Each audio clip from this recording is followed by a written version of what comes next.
Γεια σας! Στο σημερινό επεισόδιο του Beyond the Dance Floor έχω τη χαρά να φιλοξενώ μια υπέροχη δασκάλα και χορογράφο από το χώρο του σύγχρονου χορού και του μπαλέτου. Νίκη Αποστολίδη, καλώς ήρθες στο Beyond the Dance Floor. Γεια σου Μαρία μου, ευχαριστώ για την πρόσκληση. Χαίρομαι πάρα πολύ που είσαι εδώ. Κι εγώ. Θέλω να μιλήσουμε άνετα, όπως κάνουμε κάθε φορά στις συζητήσεις μας. Και θα ξεκινήσω ρωτώντας γιατί εγώ γνωρίζω, αλλά να μάθει και ο κόσμος που μας ακούει. Να μας πεις κάποια λόγια για το πώς ξεκίνησες στο χορό και τι ήταν αυτό που σε κέρδισε ώστε να συνεχίσεις επαγγελματικά.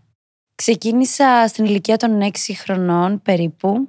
Κλασικό παιδάκι, κοριτσάκι, η μαμά του με πήρε από το χέρι και με πήγε σε μια σχολή. Όπως πολλά κοριτσάκια στην Ελλάδα. Ναι, ακριβώς. Κλασικό μοτίβο. Θυμάμαι ότι δεν μου άρεσε στην αρχή. Αυτό ήταν λίγο το παράδοξο. Δεν μου άρεσε καθόλου. Σταμάτησα. Και μετά από 1 χρόνο θυμάμαι παρακολούθησα μια παράσταση σε ένα μεγάλο θέατρο και είχα μαγευτεί πραγματικά πάρα πολύ. Έτσι λοιπόν τη ζήτησα εγώ η ίδια μετά να το ξαναπροσπαθήσουμε. Σε άλλη σχολή βέβαια. Πλέον υπάρχω σε αυτή τη σχολή σαν δασκάλα μετά από 23 χρόνια και είμαι πάρα πολύ χαρούμενη και αυτός ήταν και ο λόγος που είπα ότι αυτό θέλω να κάνω. Βίωσα την απόλυτη αγάπη σε αυτή τη σχολή, την απόλυτη στήριξη. Ένιωσα να προοδεύω, να εξελίσσομαι, να εμπνέομαι. Πραγματικά τους χρωστάω πάρα πολλά. Ακόμα και σήμερα που υπάρχω εκεί σαν δασκάλα και με άλλο ρόλο πια, τους οφείλω πάρα πολλά. Έτσι ήταν μια απλή αρχή για μένα. Τόσο απλά. Ένα κοριτσάκι με τη μαμά του αγκαλιά και πήγα. Αυτό. Νομίζω πως τα κοριτσάκια όπως εσύ, όπως και εγώ, γιατί και εγώ κάπως έτσι ξεκίνησα το χορό σαν παιδί, οφείλουμε πολλά και στη μαμά μας. Ναι. Αν θυμηθώ δηλαδή και τον εαυτό μου, δεν ήμουν από τα παιδάκια που πήγαινα χαρούμενη στο μπαλέτο. Παραπονιόμουν. Έλεγα όχι, δεν θέλω να πάω, σήμερα βαριέμαι. Και η μαμά μου έλεγε όχι, θα πας. Και τελικά με τα χρόνια είδαμε την εξέλιξη που μπορεί να υπάρξει. Όντως. Και σε επαγγελματικό επίπεδο για πολλούς. Της οφείλω πολλά και είναι κάτι πολύ σημαντικό γιατί πλέον παρατηρώ μέσα από τους δικούς μου μαθητές πλέον πώς έχουν αλλάξει κάποια πράγματα σε σχέση με αυτό, σε σχέση με το πώς ένας γονιός επιμένει ή δίνει χρόνο στο παιδί να συνειδητοποιήσει κάποια πράγματα. Πλέον είναι όλα λίγο πιο γρήγορα. Βαριέμαι μαμά, εντάξει παιδί μου, σταματάμε, πάμε κάπου αλλού, δοκίμασε κάτι άλλο. Παλιότερα υπήρχε και λίγο το να επιμείνω, να πειθαρχήσω, να δώσω χρόνο, να δώσω χώρο στο παιδί, να συνειδητοποιήσει μόνο του αν όντως του αρέσει, θέλει να το ακολουθήσει ή όχι. Πλέον δεν υπάρχει χρόνος. Δηλαδή της οφείλω ότι μου έδωσε χρόνο να συνειδητοποιήσω μόνη μου αν όντως το θέλω και μου αρέσει. Με μια έτσι πολύ γλυκιά επιμονή, χωρίς καθόλου πίεση άσχημη σε μια παιδική ψυχή, αλλά με πολύ αγάπη και πολύ όμορφη και ήρεμη επιμονή. Νομίζω ότι παλαιότερα όλοι δίναμε περισσότερο χρόνο στα πράγματα γενικά στη ζωή μας. Ήταν διαφορετικοί οι ρυθμοί, οπότε θεωρώ ότι και αυτό είχε να κάνει λίγο με το γεγονός ότι επιμέναμε και στις δραστηριότητες και δεν ήταν ότι εντάξει, δεν μ' αρέσει, δεν πειράζει, πάμε σε κάτι άλλο. Μεγάλη γενικά κουβέντα, δηλαδή η αντίληψη ήταν διαφορετική. Ανοίγεις μεγάλη κουβέντα. Σχέση με αυτό είναι κάτι το οποίο σκέφτομαι μέσα από τη δουλειά μου, δηλαδή το συνειδητοποιώ και το σκέφτομαι πάρα πολύ έντονα. Πλέον δεν δίνουμε χρόνο, ούτε καν στον εαυτό μας. Δεν δίνουμε χρόνο και χώρο να μείνουμε μόνοι μας, να σκεφτούμε, να επεξεργαστούμε τα ερεθίσματα. Παλιότερα, θυμάμαι όσο χόρευα δηλαδή, να γυρίζω στο σπίτι, να ακούω μουσική και να αφήνω τον εαυτό μου να ακούει το ίδιο τραγούδι πολλές φορές ξανά και ξανά και έλεγα τώρα εδώ υπάρχει ένα βιολί που δεν είχα ακούσει πριν. Τώρα εκεί ο τραγουδιστής λέει αυτό με αυτόν τον τρόπο. Υπάρχει αυτή η νότα. Αποκτούσα βάθος. Αποκτούσα μια συναισθηματική ένωση με αυτή τη μουσική, με αυτό το τραγούδι. Πλέον είναι όλα λίγο πιο... είναι τόσο πολλές οι επιλογές και τα ερεθίσματα που πλέον νομίζω ότι είναι και λίγο πιο ρηχή η προσέγγιση. Και αυτό για το ερέθισμα είναι κάτι που με αφορά πάρα πολύ και στη δουλειά. Το παρατηρώ στους μαθητές μου, στα νέα παιδιά. Υπάρχουν επιλογές πολλές και είναι καλό να έχεις επιλογές, αλλά τελικά η προσέγγιση ποια είναι? Είναι λίγο πιο ρηχή σε σχέση με παλιότερα που υπήρχε ένα βάθος. Είχαμε περισσότερο χρόνο να επεξεργαστούμε την πληροφορία, να την αφήσουμε να μας επηρεάσει με τον τρόπο που εμείς θέλουμε ή που είναι ok να γίνει. Για εσένα ο δάσκαλος πόσο σημαντικός είναι στην εξέλιξη ενός χορευτή? Σε ευχαριστώ για την ερώτηση. Όταν ξεκίνησα να διδάσκω, φαινόταν πολύ απλό. Μπαίνεις, δείχνεις 2-3 βήματα, τα κάνουν, δεν τα κάνουν, φεύγεις. Στην αρχή, πριν όντως ξεκινήσω να το κάνω. Όταν ξεκίνησε η διαδικασία, συνειδητοποίησα ότι ο δάσκαλος έχει μια ευθύνη που είναι πολύ, πολύ δυνατή και υπέροχη. Έχει ευθύνη απέναντι στους μαθητές του, στους ανθρώπους που έχει απέναντί του. Να τους επηρεάσει, να τους καθοδηγήσει, να τους εξελίξει, να τους δώσει ερέθισμα. Αυτό είναι το πιο σημαντικό. Καταλήγουμε σε αυτό που σου είπα πριν. Το πιο σημαντικό είναι να έχεις έναν άνθρωπο ο οποίος θα σου δώσει ένα ερέθισμα και θα του δώσεις όλη την ελευθερία να το πάει εκεί που θέλει. Και όλη την αγάπη για να γίνει αυτός που όντως θέλει να γίνει. Δεν είναι μόνο, τεχνική και προπόνηση και πάμε να το κάνουμε και κάντο έτσι, όχι αλλιώς, στρίψε, κάτσε, σήκω. Για μένα είναι κάτι πολύ περισσότερο από αυτό. Οπότε διδάσκοντας ξεκίνησες να χτίζεις μια φιλοσοφία γύρω από το κομμάτι της διδασκαλίας, σωστά? Ναι, είναι αλήθεια αυτό. Προσπάθησα να συνειδητοποιήσω τι θέλω να είμαι, πώς θέλω να το κάνω. Υπάρχουν πολλοί τρόποι. Και ξαναλέω, δεν είναι μόνο η φιλοσοφία ενός δασκάλου που θέλει οι μαθητές του να εμπνέονται και να εξελίσσονται, είναι και η δουλειά που πρέπει να γίνει. Δηλαδή, έχουμε σώματα, έχουμε ανθρώπους, έχουμε προσωπικότητες και ναι, έρχονται σε εμάς να εξελιχθούν πάνω σε ένα συγκεκριμένο κομμάτι. Αλλά παράλληλα με αυτό, θεωρώ εξίσου σημαντικό να συνειδητοποιήσει ένας δάσκαλος πόση ευθύνη έχει απέναντι σε νέο αίμα, σε νέους ανθρώπους που ναι, επηρεάζονται από αυτόν, που ναι, εξελίσσονται μέσα από αυτόν, που μπορεί να θέλουν να γίνουν σαν αυτόν. Άρα έχεις ευθύνη και για μένα πρέπει να είσαι και ένα παράδειγμα που ο άλλος θα θέλει να το προσεγγίσει, θα θέλει να το πλησιάσει, θα θέλει να του μοιάσει. Όχι να γίνει ίδιος, δεν είναι αυτό το ζητούμενο, να γίνουμε όλοι ίδιοι. Δεν είναι το θέμα να βγάλω 10 ανθρώπους σαν εμένα. Αλλά το θέμα είναι να σταθώ απέναντι σε 10 ανθρώπους και να τους βοηθήσω να πάνε 10 βήματα περισσότερο. Οπότε μέσω της τριβής σου με τη διδασκαλία ξεκίνησες να δημιουργείς μια φιλοσοφία γύρω από το κομμάτι αυτό. Ακριβώς. Ξεκινώντας να εργάζομαι, να δουλεύω, να αποκτώ βάθος και ουσία, συνειδητοποίησα ακριβώς ποια θέλω να είμαι εγώ απέναντι στους μαθητές μου, απέναντι στα παιδιά που αναλαμβάνω, πέρα από το κομμάτι της τεχνικής και του να μάθουν χώρο να εξελιχθούν πάνω σε αυτό το κομμάτι. Με ενδιαφέρει πολύ να αποκτήσουν τα ερεθίσματα και να τα χρησιμοποιήσουν όπως αυτά επιθυμούν, να εξελιχθούν, να προοδεύσουν, να εμπνευστούν, να αποτύχουν, να πετύχουν. Ήθελα να έχω πολλούς ρόλους απέναντί τους, όχι απλά να μαθαίνουν από μένα, να μαθαίνουν μπαλέτο, σύγχρονο, χορό. Το θέμα ήταν να μπορώ να τα εμπνέω, γιατί όχι. Αυτή η λέξη μου ήρθε και εμένα στο μυαλό και πιστεύω ότι είναι πάρα πολύ σημαντικό για όποιον ασχολείται με τέχνες ειδικά, να έχει γύρω του ανθρώπους οι οποίοι τον εμπνέουν πραγματικά να συνεχίσει να κάνει αυτό που κάνει. Είναι και αυτό μεγάλη κουβέντα. Τι σημαίνει έμπνευση για τον καθένα. Ξέρεις, οι περισσότεροι νομίζουν ότι ξυπνάς και έχεις ένα λαμπάκι, αυτό το ξέρεις, το γνωστό, πάνω από το κεφάλι σου και λες θα κάνω αυτό, θα δημιουργήσω αυτό, θα είναι κάπως έτσι η ομάδα, θα φοράει αυτό, ο χορευτής θα κάνει αυτό δεν λειτουργεί ακριβώς έτσι, τουλάχιστον για μένα. Είναι εντελώς διαφορετικό. Είναι μια σκέψη, είναι μια ιδέα και μετά όλο αυτό πρέπει να σε βρει να δουλεύεις. Πρέπει η έμπνευση, η σκέψη, η ιδέα να σε βρει να κάνεις πράγματα.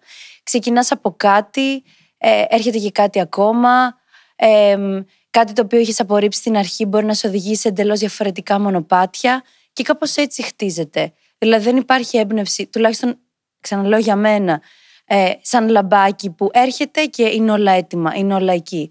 Είναι μια ροή, μια διαδικασία. Είναι κάτι δυναμικό, όχι κάτι στατικό. Δεν είναι θα κάνω αυτό και απλά το κάνεις. Είναι κάτι που υπάρχει μέσα σου, που προκύπτει από κάποιο ερέθισμα που έχεις, από μια εικόνα, από ένα βίωμα, από ένα τραύμα, από μια εμπειρία, από μια μυρωδιά, από κάτι το οποίο θα δεις και απλά θα το παρατηρήσεις. Και αν αυτό μπει στην αίθουσα, σε βρει να δουλεύεις, σε βρει να το επεξεργάζεσαι, σε βρει να αποκτάς βάθος και να το σκαλίζεις λίγο, αυτό είναι η έμπνευση τελικά. Είναι κάτι που μετά γίνεται κάτι άλλο και κάτι άλλο και κάτι άλλο. Είναι όλα μια δυναμική ροή πραγμάτων. Οπότε όταν καλείσαι να χορογραφήσεις μια ομάδα, ένα σόλο και έχεις να φτιάξεις 5 χορογραφίες για παράδειγμα, σε τι διαδικασία βάζεις τον εαυτό σου προκειμένου να εμπνευστείς αυτές τις χορογραφίες, ώστε να ταιριάζουν φαντάζομαι και με το άτομο το οποίο χορογραφείς, όλο το κόνσεπτ, είτε είναι διαγωνιστικό είτε είναι για μια παράσταση, γιατί είναι πολύ διαφορετικά αυτά τα δύο φαντάζομαι μεταξύ τους. Δεν ξέρω αν είναι τόσο εύκολο να απαντήσω. Είχα αυτή την κουβέντα με τη μαμά μου πριν κάποιες μέρες, γιατί μου λέει πω κούραση, πω εξάντληση, πω πολλές ώρες απουσίας, και της είπα χαρακτηριστικά ότι κάθε φορά που μπαίνεις σε αυτή τη διαδικασία να δημιουργήσεις κάτι, είναι σαν να γεννάς ένα παιδί. Είναι λίγο περίεργο. Δεν ξέρω αν υπάρχει παραλληλισμός απόλυτος, αλλά θα μπορούσε να είναι και έτσι. Μπαίνεις σε μια διαδικασία πολύ ιδιαίτερη, πολύ εσωτερική, πολύ προσωπική. Χρειάζεται να επεξεργαστείς αυτό που αισθάνεσαι, να το ερμηνεύσεις και να μπορέσεις και να το εξωτερικεύσεις και να το μοιράσεις. Αυτό ίσως είναι το πιο δύσκολο. Δηλαδή, ξεκινάει από ένα προσωπικό βίωμα, από μια προσωπική κατάσταση, από μια προσωπική έμπνευση, από ένα προσωπικό τραύμα. Και όλο αυτό όχι απλά θα πρέπει να το ερμηνεύσεις μέσα σου, θα πρέπει και να το μοιράσεις στους μαθητές σου. Θα πρέπει να αποκτήσουν ένα κοινό σημείο με σένα. Αυτό που εσύ νιώθεις να το νιώσουν και αυτοί. Αυτό είναι το πιο δύσκολο, είναι πολύ ψυχοφθόρο. Χρειάζεται αυτό το μοίρασμα και μετά χρειάζεται η απομόνωση, να είσαι μόνος σου, να ηρεμήσεις, να το επεξεργαστείς ξανά και να μπεις την επόμενη μέρα στην αίθουσα και πάλι από την αρχή. Είναι μια πάρα πολύ δύσκολη και σκληρή διαδικασία και γι' αυτό και της το εξέφρασα έτσι. Γεννάς ένα παιδί με την έννοια ότι είναι πολύ εσωτερική διαδικασία. Είναι κάτι που αφορά πολύ εσένα, που όμως στο τέλος δεν αφορά μόνο εσένα, αφορά και κάποιον άλλον. Επηρεάζει κάποιον άλλον. Ή τέλος πάντων το τελικό αποτέλεσμα είναι ένα συνοθήλευμα πολλών άλλων πραγμάτων, πολλών ανθρώπων, που όλα ξεκινάνε από κάτι πολύ προσωπικό, κάτι πολύ δικό σου. Αυτό είναι το πιο περίπλοκο για μένα σε όλη τη διαδικασία. Που είναι υπέροχη, έτσι. Προφανώς. Δεν το συζητάμε. Και νομίζω ότι πολλοί άνθρωποι νιώθουν έτσι, όχι μόνο στο χώρο του χορού είτε στις τέχνες, αλλά γενικά όταν δημιουργούμε ένα καινούριο project και θέλουμε να πάει καλά και βάζουμε όλοι μας την ενέργεια σε αυτό, νιώθουμε σαν να είναι το παιδί μας σε εισαγωγικά. Έτσι είναι. Εγώ όταν θυμάμαι σε έναν πολύ μεγάλο διαγωνισμό που συμμετείχα με την ομάδα μου, είχα κάποια χρόνια εμπειρία στη χορογραφία και στη διδασκαλία. Ήταν τότε που είχα αποφασίσει εγώ προσωπικά ότι δεν θέλω να χορέψω σαν Νίκη ξανά. Ήταν μια μετάβαση που έκανα μετά από κάποια χρόνια. Είχα πάρα πολύ άγχος, είχα πάρα πολύ στρες. Ήταν κάτι που είχα δημιουργήσει με πολύ αγάπη, εν μέσω COVID κιόλας. Μπορώ να σου πω την ιστορία αν θες. Και με θυμάμαι να τους λέω ότι ξέρετε κάτι. Αυτό που θα κάνετε είναι εγώ, είστε εγώ. Δηλαδή δεν είναι το σώμα μου που θα χορέψει εκεί. Είστε εσείς που θα το κάνετε για μένα. Δηλαδή είναι σαν να μοιράζω την ψυχή μου, τον εαυτό μου, το σώμα μου, το μυαλό μου, όλα σε εσάς. Πόσο σπουδαίο είναι αυτό. της άγχωσε αυτό που είπα, αλλά ήταν η αλήθεια. Έτσι το βιώνω. Μέσα από τους μαθητές μου είμαι εγώ εκεί. Σαν να δίνεις ένα κομμάτι σου σε κάποιον άλλον. Και φαντάζομαι ότι αυτή ήταν και μια πολύ σημαντική στιγμή για σένα, γιατί ήταν η στιγμή της μετάβασης από το σημείο που ήσουν χορεύτρια η ίδια, στο να προπονείς και να χορογραφείς άλλους πλέον. Οπότε το πώς θα μεταφέρεις τα συναισθήματά σου σε εκείνους δεν είναι πολύ εύκολο. Είναι η πιο σκληρή διαδικασία. Είμαι πολύ τυχερή όμως, να σου πω την αλήθεια, Μαρία μου, γιατί όλα μου τα χρόνια, δεν ξέρω αν είμαι τυχερή, αν εγώ το προσεγγίζω, αν αυτό έρχεται σε μένα, δεν ξέρω. Έχω συνεργαστεί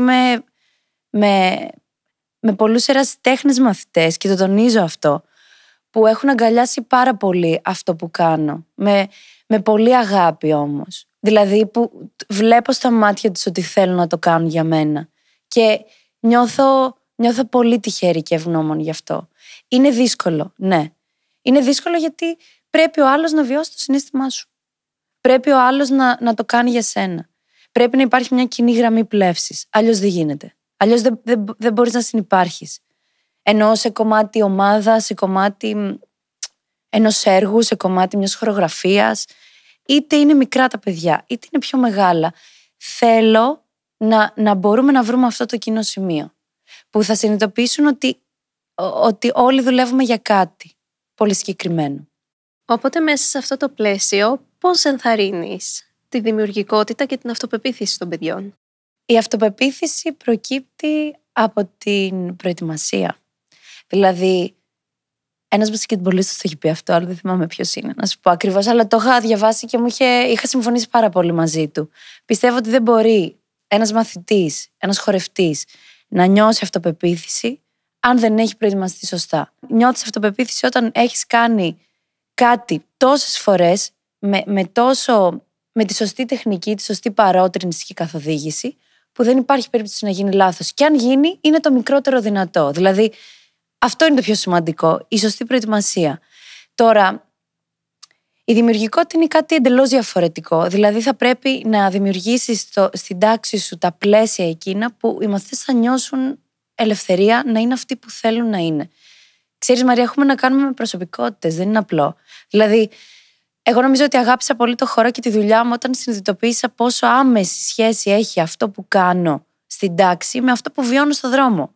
Στο σπίτι, στις σχέσεις μου, στους φίλους μου, στα πάντα. Δηλαδή, όταν συνειδητοποιήσω ότι δεν έχω να κάνω με παιδιά που τους νοιάζει απλά να τεντώσουν το πόδι, που είναι πολύ σημαντικό και αυτό.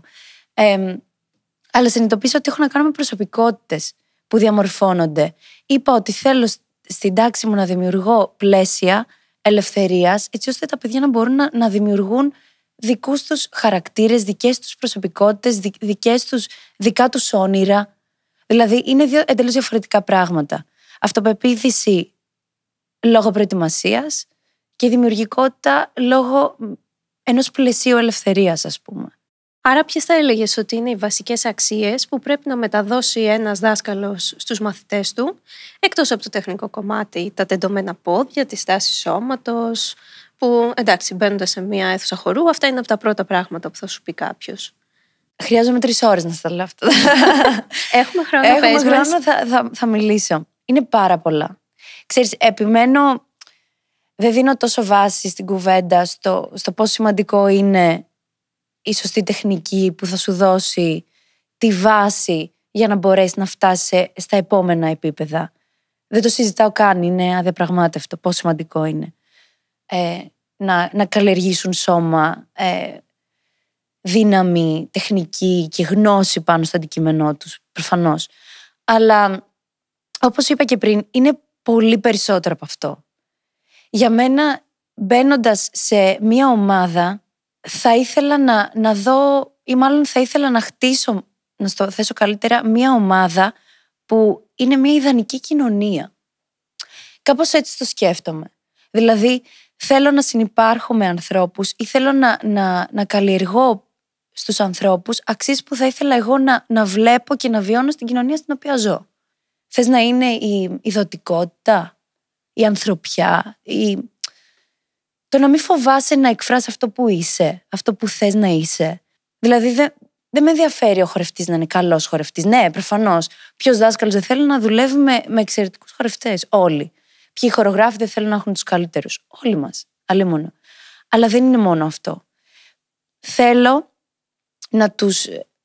Και μακάρι να τα καταφέρνω. Ξέρεις, δεν μιλάω σαν ο ειδήμονας. Είναι ότι προσπαθώ να τους δείξω την ανθρωπιά, την ευγνωμοσύνη, την ευγένεια. Την ξεχνάμε. Την αγάπη, την πειθαρχία. Το ότι είναι πολύ σημαντικό, ξέρεις κάτι. Ναι, να είσαι καλός. Ναι, να πετυχαίνεις. Ναι. Αλλά είσαι δίπλα στον άλλον όταν σε χρειάζεται. Όταν ο συναθλητής σου σε χρειάζεται, είσαι εκεί. Χαίρεσαι με τη χαρά του. Απογοητεύεσαι όταν δεν λειτουργεί κάτι. Είναι όλα αυτά πολύ σημαντικά για μένα. Νομίζω πως κάπως έτσι χτίζονται και οι ομάδες που έχουν διάρκεια στον χρόνο. Mm-hmm. Γιατί αν δεν υπάρχουν αυτά τα χαρακτηριστικά, μετά γίνεται η συνεργασία δύσκολη. Οπότε με όλο αυτό το χρόνο που χρειάζεται να περάσεις με αυτούς τους ανθρώπους, εάν δεν υπάρχει ο σεβασμός, αν δεν υπάρχουν κάποιοι κοινοί στόχοι, αν όλα αυτά δεν είναι ξεκάθαρα, ώστε να δημιουργήσεις αυτό που λένε μια οικογένεια με την ομάδα που συνεργάζεσαι, μετά και η συνεργασία αρχίζει να μην είναι εξίσου ευχάριστη και συνεπώς να μην φέρνει και το αποτέλεσμα που θέλεις. Και νομίζω ότι συμπληρώνω σε αυτό που λες ότι όπως και στο χορό είναι πολύ σημαντικό το στοιχείο της ισορροπίας, έτσι και στις ομάδες είναι εξίσου σημαντικό και αυτό. Προφανώς θα υπάρξει μέρα που ο ένας δεν θα έχει καλή μέρα και θα έχει νεύρα και θα πρέπει να υπάρχει μια ισορροπία, να ξέρεις πότε να σταματάς, να ξέρεις μέχρι πού φτάνεις, να υπάρχει όριο και πλαίσιο. Είναι και αυτό πολύ σημαντικό. Και θέλω να το τονίσω. Για μένα, επειδή ασχολούμαι με μουσικοκινητική αγωγή από τότε που ξεκίνησα να διδάσκω, δηλαδή με πολύ μικρά παιδιά, 3 χρονών. Εκεί η προσέγγιση είναι πολύ διαφορετική, αλλά αν κάτι έχω μάθει μέσα από την ενασχόληση με πολύ μικρά παιδιά είναι ότι υπάρχει χαρά στο πλαίσιο και στο όριο. Τα παιδιά είναι χαρούμενα όταν έχουν όριο. Ακόμα και στο παιχνίδι. Εγώ δεν αντιμετωπίζω το παιχνίδι σαν τρέξτε, παίξτε, διαλύστε τα. Και αυτό, αλλά σε ένα όριο, σε ένα πλαίσιο, που το παιδί θα μπορεί να σεβαστεί ένα κανόνα, θα μπορεί να σεβαστεί το παιδί που παίζει μαζί του. Ναι, παίζω και τρέχω και χορεύω και κουνάω τα χέρια και τα πόδια. Ναι, προφανώς ναι, παιδιά είναι. Αλλά με ένα όριο, σε ένα πλαίσιο που δεν θα ενοχλήσω, που δεν θα πληγώσω, που δεν θα χτυπήσω, που δεν θα προσβάλλω. Αυτό είναι πολύ σημαντικό. Να υπάρχει ισορροπία, να υπάρχει όριο και πλαίσιο. Νομίζω αυτός είναι και ένας από τους λόγους που πολλοί γονείς επιλέγουν τις ομαδικές δραστηριότητες για τα παιδιά τους σε μικρή ηλικία. Το οποίο είναι εξαιρετικό, γιατί τα παιδιά, αν έχουν καλούς δασκάλους και όλα γίνονται σε ένα σωστό πλαίσιο, όπως λες και εσύ, πραγματικά μαθαίνουν πάρα πολλά πράγματα που δεν αφορούν μόνο τη δραστηριότητα. Θα σου πω κάτι πολύ ενδιαφέρον που θέλω να το μοιραστώ, γιατί το έχω σκεφτεί πολλές φορές. Μπορεί να υπάρχει πολύ κοινή εικόνα μια δασκάλα στη μέση ενός κύκλου και γύρω-γύρω τα παιδιά. Ακαδημαϊκά, στη μουσικοκινητική αγωγή, ναι, ξεκινάμε πάντα διδάσκοντας τα παιδιά το σχήμα του κύκλου. Και οι περισσότεροι θεωρούν ότι αυτό συμβαίνει γιατί η δασκάλα έχει τον απόλυτο έλεγχο. Είναι στο κέντρο, τα παιδιά γύρω-γύρω, μπορεί να βλέπει, να ελέγχει και να καθοδηγεί. Δεν είναι όμως έτσι. Ο κύκλος είναι ένα σχήμα που υποδηλώνει κάτι πολύ πιο εσωτερικό και βαθύ. Δηλώνει ότι όλα τα παιδιά απέχουν από το κέντρο του κύκλου την ίδια απόσταση. Και τι σημαίνει αυτό? Κάθε ένα από αυτά τα παιδιά είναι πολύ μοναδικό. Χωρίς αυτό, αν φύγει ένα παιδί από τον κύκλο, ο κύκλος δεν σχηματίζεται. Αλλά ταυτόχρονα είναι και ίσα απέναντι στη δασκάλα τους. Απέχουν από το κέντρο ακριβώς την ίδια απόσταση, όπως μια ακτίνα. Και αυτό το λέω γιατί αυτή είναι η ομάδα. Για μένα, Μαρία, αυτό είναι η ομάδα. Να μπορείς να είσαι μοναδικός, διαφορετικός, αλλά και ταυτόχρονα ίσος με τον άλλον. Να μπορείς να καλλιεργείς το προσωπικό σου στοιχείο ελεύθερα, αλλά να μπορείς να είσαι και ίσος, με ίδιες ευκαιρίες με το διπλανό σου. Η Μάρθα Γκράχαμ είχε πει ότι ο κάθε ένας από εμάς είναι πολύ διαφορετικός και πολύ ξεχωριστός. Και αν αυτό δεν αξιοποιηθεί, κάτι υπέροχο θα χαθεί και αυτό είναι ακριβώς η δική μου φιλοσοφία. Δεν είναι το νόημα να είμαστε όλοι ακριβώς καρμπών του δασκάλου. Κοιτάμε τα πρότυπα, τα θαυμάζουμε, τα προσεγγίζουμε, αλίμονο. Αλλά δεν είναι μόνο αυτό. Θέλω να τονίσω τη σπουδαιότητα της μοναδικότητας και της ισότητας σε μια ομάδα. Είτε αυτή είναι χορευτική ομάδα, δασκάλα είμαι, είτε αυτή είναι μια ομάδα άλλη. Μια ομάδα στα πλαίσια μιας κοινωνίας. Εσύ είσαι από αυτούς που πιστεύουν ότι το μπαλέτο είναι η βάση για όλους τους χορούς? Αν πω όχι, πώς θα... Θα πρέπει να το διαλογίσεις. Μπορείς να πεις ό,τι θέλεις. Θα πω όχι και θα ταράξω τα νερά. Όχι. Προφανώς και αν δεν μπενέψει στο σπίτι σου θα πέσει να σε πλακώσει. Πιστεύω ότι, και μιλώντας ειλικρινά και τώρα λέει πέφτουν που έρχεται παντού. Όχι, άλλη μόνο. Είμαι από αυτούς που είμαι σίγουρη, βασικά δεν διαπραγματεύομαι ότι το μπαλέτο είναι η βάση όλων των χωρών. Το μπαλέτο σου δίνει όσα χρειάζεσαι για να μπορέσεις να φτάσεις σε ένα πολύ ψηλό επίπεδο χορευτικό, ανεξάρτητα από το είδος του χώρου που θα υπηρετείς τελικά. Και να μου πεις τι σχέση έχει το hip hop, το Latin, το oriental με το κλασικό μπαλέτο. Είναι εξόψως, είναι εντελώς διαφορετικά πράγματα. Και όντως έχουν διαφορετικές φιλοσοφίες και ναι, συμφωνώ. Παρ' όλα αυτά, το μπαλέτο σου δείχνει πέρα από εντάξει, προφανώς τα σωματικά skills, τις δυνατότητες, τη δύναμη, την ισορροπία, όλα αυτά, σου δείχνει, σε καθοδηγεί και σε βάζει σε έναν δρόμο πειθαρχίας που είναι όπως και όλοι οι χώροι βέβαια, αλλά με έναν τρόπο πολύ διαφορετικό. Δηλαδή σου λέει, ξέρεις κάτι, ο άνθρωπος έχει γεννηθεί για να υπηρετεί τη βαρύτητα. Δηλαδή να πέφτει. Πέφτουμε. Αυτό είναι. Έτσι είναι το λογικό. Σε σπρώχνω, πέφτεις. Αυτό είναι. Το μπαλέτο σου λέει, ξέρεις κάτι, δεν θα πέσεις. Θα πρέπει να πετάξεις. Θα πρέπει να μην πατάς τη γη. Να είσαι πάνω από αυτήν. Αυτό έρχεται με ένα σύνολο κανόνων και ασκήσεων που για να επιτευχθεί είναι πάρα πολύ δύσκολο. Θεωρώ ότι είναι η βάση, ναι. Γιατί ακριβώς σε βάζει σε μια νοοτροπία αυστηρής και βαθιάς πειθαρχίας. Όχι γιατί είναι δύσκολο να τεντώσει το πόδι, γιατί όλοι οι χοροί έχουν κανόνες, αλίμονο. Αλλά σου λέει, ξέρεις κάτι, πρέπει να πας πολλές φορές κόντρα στο σώμα σου. Και μέσα από αυτή τη διαδικασία τη σκληρή, τελικά μπορεί και να αποκτήσεις skills που, ναι, είναι πολύ χρήσιμα. Πρέπει να πετάξεις. Το μπαλέτο δίνει φτερά. Ναι. Έτσι είναι. Πώς ήταν για σένα η εμπειρία της μετάβασης από χορεύτρια σε προπονήτρια και χορογράφο? Δηλαδή εκείνη τη μέρα που ήσουν στο backstage με την ομάδα, την πρώτη φορά που βγήκαν να χορέψουν τη δουλειά σου. Πώς ένιωθες, ξέροντας ότι δεν θα βγεις μαζί τους να χορέψεις, αλλά θα είσαι πίσω και θα βλέπεις το τελικό αποτέλεσμα, γνωρίζοντας όλα τα άγχη που μπορεί να έχουν τα παιδιά εκείνη τη μέρα, τι μπορεί να μην βγει καλό, οτιδήποτε ξέρουμε όλοι μέσα από την αίθουσα, το οποίο αργότερα όταν παρουσιάζεται τελικά η δουλειά μπορεί να μην φανεί ποτέ στο κοινό, αλλά εμείς τα ξέρουμε. Έτσι είναι ακριβώς. Θυμάμαι εκείνη τη μέρα πάρα πολύ χαρακτηριστικά. Ήταν, όπως σου είπα, ένας πολύ μεγάλος αγώνας και πολύ σημαντική στιγμή για μένα. Όταν τους μίλησα λοιπόν, έφερα στο μυαλό μου ένα πολύ προσωπικό βίωμα που είχα όταν έμπαινα στη διαδικασία να το δημιουργήσω. Ήταν μέσα στο COVID που, επειδή είχαμε πάρα πολύ χρόνο να ακούσουμε μουσική, να κάνουμε διάφορα, θυμάμαι ότι άκουσα ένα τραγούδι, ένα μουσικό κομμάτι του αγαπημένου μου πιανίστα. Την πρώτη φορά που το άκουσα, είπα κατευθείαν, από τις πρώτες νότες, είπα ότι αυτό το έχω φανταστεί έτσι. Πρώτη φορά ήταν όλο πολύ ξεκάθαρο στο μυαλό μου. Το αφήνω στην άκρη, δεν είχαμε τότε ευκαιρίες σε αυτά τα χρόνια να το προχωρήσουμε περισσότερο.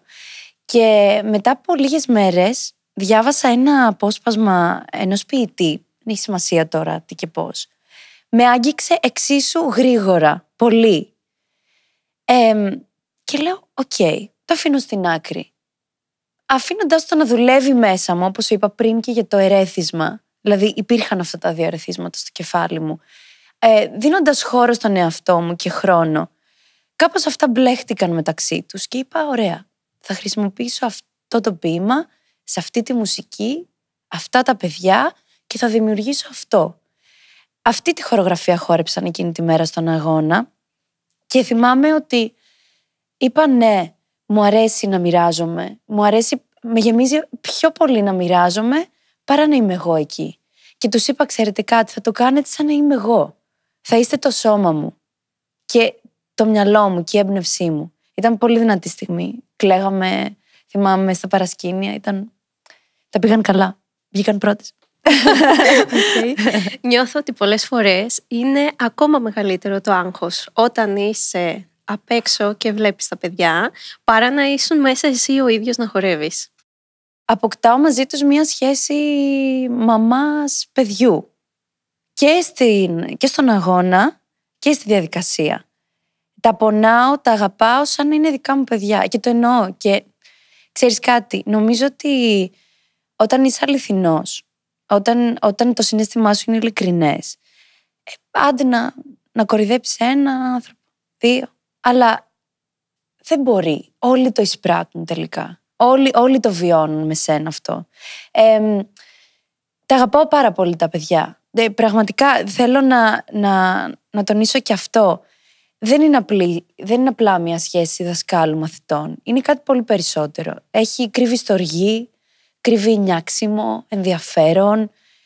Αγχώνομαι αν είναι όλα εντάξει, αν είναι καλά, αν νιώθουν όμορφα. Είναι πολύ περίπλοκο. Και μακάρι, το τονίζω αυτό που εγώ αισθάνομαι, να έχω βρει τρόπο να το αισθάνονται και εκείνες. Πάντως μπορώ να πω και από προσωπική μου εμπειρία ότι είναι πάρα πολλά αυτά που παίρνει ένας άνθρωπος μπαίνοντας σε μια αίθουσα χορού. Εγώ ήμουν από τα παιδάκια που με πήγε η μαμά μου στο μπαλέτο, κλασικά για μικρό κοριτσάκι, πιο πολύ για να κοινωνικοποιηθώ επειδή ήμουν πολύ μαζεμένη, οπότε θεώρησε ότι αυτό πριν ξεκινήσω το σχολείο θα μου έκανε καλό. Με τα κορίτσια που ήμασταν μαζί τότε και μάλιστα ήμασταν και όλες Μαρίες. Έτυχε να είμαστε όλες Μαρίες. Είμαστε φίλες ακόμα. Έχουν αλλάξει τελείως οι δρόμοι μας. Δεν ασχολούνται όλοι με το χώρο του χορού. Παρ' όλα αυτά, είμαστε ακόμα φίλες. Έχουμε μια πολύ όμορφη σχέση. Και όλα αυτά προέκυψαν γιατί όλες, σαν μικρά κοριτσάκια, βρεθήκαμε μέσα σε μια αίθουσα χορού.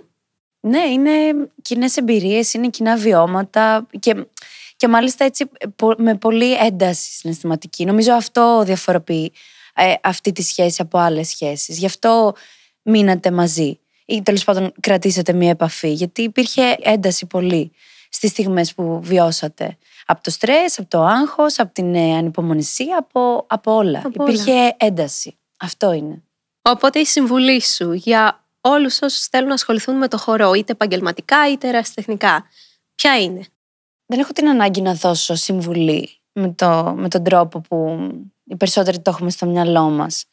Δηλαδή, ποιος είμαι εγώ να συμβουλέψω? Μπορώ να πω όμως ότι πρέπει να έχεις αγάπη ή τέλος πάντων πρέπει να βρεις αγάπη την οποία θα μοιραστείς και την οποία θα πολλαπλασιάσεις.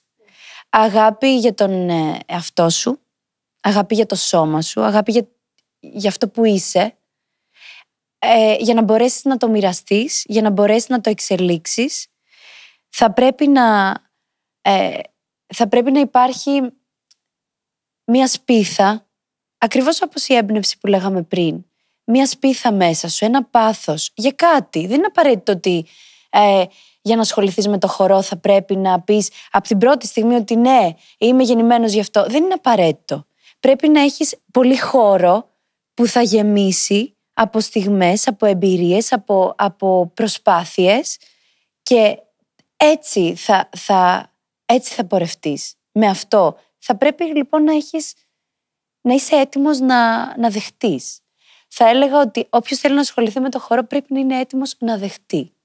Να έχει χώρο μέσα του. Χώρο να δεχτεί την αποτυχία, χώρο να δεχτεί την αγάπη, την αποδοχή, την απόρριψη. Νομίζω ότι μία ψυχή που είναι άδεια μπορεί να γεμίσει. Μία ψυχή που είναι άδεια μπορεί να γεμίσει. Και μία ψυχή που είναι γεμάτη μπορεί να γεμίσει ακόμα περισσότερο. Θεωρώ ότι χρειάζεται χώρος για να μπορέσει να ασχοληθείς με αυτό. Χώρος προσωπικός, χώρος στην ψυχή σου που θα γεμίσει με πολύ όμορφες στιγμές. Αυτό που κάνουμε είναι πραγματικά μοναδικό και αν ξαναγεννιόμουν νομίζω θα επέλεγα ακριβώς το ίδιο. Ακριβώς το ίδιο πράγμα να κάνω. Αυτό είναι πάρα πολύ ωραίο να το ακούμε. Και για να κλείσουμε λοιπόν σιγά σιγά θα ήθελα να σε ρωτήσω αν έχεις κάποιο μότο, κάτι δικό σου που να το σκέφτεσαι και να σε εκφράζει αυτή την περίοδο, γιατί συνήθως αυτά αλλάζουν από καιρό σε καιρό. Αυτό που με βοηθάει να πορεύομαι, γιατί ξέρεις, παρουσιάσαμε τώρα μια φιλοσοφία λίγο πιο συναισθηματική, έτσι, πιο ευάλωτη. Κρύβει πολλές δυσκολίες όλο αυτό. Εγώ κάθε φορά που δυσκολεύομαι, λέω στον εαυτό μου ότι αν έχεις αλήθεια, αγάπη, θα φτάσεις εκεί που θες. Επίσης, έχω τη φιλοσοφία ότι όταν όλα είναι δύσκολα, ζόρικα, οι ζόρικοι συνεχίζουν. Αυτό με καθοδηγεί πολύ. Δηλαδή, είναι για τα δύσκολα κάποιοι άνθρωποι. Εγώ πιστεύω ότι είμαι για τα δύσκολα. Πιστεύω ότι κάθε φορά που βλέπω το κενό ή βλέπω ένα λευκό πανί, πάντα προσπαθώ να σκέφτομαι ότι μπορώ να το κάνω. Δηλαδή, προσπαθώ να λειτουργώ πολύ με τον εαυτό μου. Άρα όχι μότο όπως το φαντάζεσαι. Αλλά σίγουρα προσπαθώ να σκέφτομαι πάντα ότι μπορώ να συνεχίσω. Γιατί είναι αυτό που σου είπα πριν. Έχω βιώσει πάρα πολύ αγάπη, έχω μέσα μου πολύ αγάπη και είμαι έτοιμη να τη μοιράσω και να ανταπεξέλθω και να προσπεράσω δυσκολίες και να τα καταφέρω. Πιστεύω σε αυτό που είμαι. Δεν σταματάμε λοιπόν. Με τίποτα. Και συνεχίζουμε πάντα με θετική ενέργεια. Έτσι. Ποτέ δεν σταματάμε. Νίκη, σε ευχαριστώ πολύ που ήσουν μαζί μας σε αυτό το επεισόδιο. Ήταν μια πολύ όμορφη συζήτηση, πολύ ζεστή, γεμάτη αγάπη. Νομίζω σε αντιπροσωπεύει και όλα σε αυτό. Χαίρομαι που το λες. Οπότε κλείνοντας, θα ήθελα να σε κάνω μια μεγάλη αγκαλιά. Ευχαριστώ. Εννοείται. Και να σου ευχηθώ ό,τι καλύτερο για τη συνέχεια. Και σε ευχαριστώ πάρα πολύ για την πρόσκληση. Ελπίζω να προσθέσαμε κάτι στην ψυχή και στο μυαλό όλων όσων μας ακούνε. Είμαι σίγουρη.